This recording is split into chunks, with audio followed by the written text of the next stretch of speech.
Mass Maharaj Raviteja గారు కూడా మనకి ఎంటర్టైన్ ఇవ్వడానికి వచ్చారు. మైత్రి మూవీ మేకర్స్ బ్యానర్ పైన శివ నిర్వాణ గారి దర్శకత్వంలో మన మాస్ మహారాజ్ అయితే కనిపించబోతున్నారు. అండ్ రీసెంట్ గా ఫస్ట్ లుక్ పోస్టర్ అయితే రిలీజ్ చేశారు.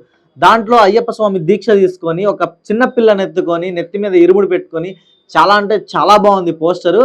ఆల్రెడీ మనం శివ నిర్వాణ గారి మూవీస్ ఇంతకు ముందు చూసామన్నమాట. ఆయన తీసిన 4 సినిమాలు కూడా చాలా బాగుంటాయి. ఫస్ట్ అయితే ఆయన Ninnu Kori movie super hit, next Majili all time blockbuster hit, next వచ్చేసి టక్ జగదీష్ ఇది ఫ్లాప్. బట్ ఓవరాల్ గా మూవీ బాగానే ఉంటుంది కానీ కొంచెం క్లైమాక్స్ అయితే చెడగొట్టేశారనే చెప్పాలి.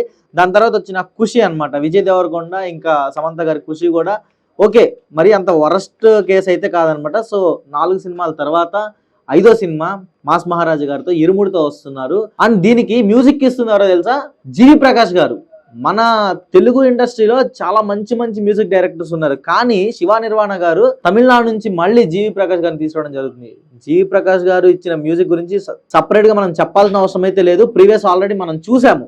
అండ్ జీవి ప్రకాష్ గారు బెస్ట్ నేషనల్ అవార్డు కూడా గెలుచుకున్నారు బ్యాక్గ్రౌండ్ స్కోర్ కి. అది ఏదో కాదు, మన తెలుగులో కూడా రిలీజ్ అయిందనమాట, ఆకాశమే నీ హద్దురా మూవీ. సో ఆ మూవీలో ఉన్న బ్యాక్గ్రౌండ్ స్కోర్ కి బెస్ట్ నేషనల్ ఫిల్మ్ అవార్డు రావడం కూడా జరిగింది.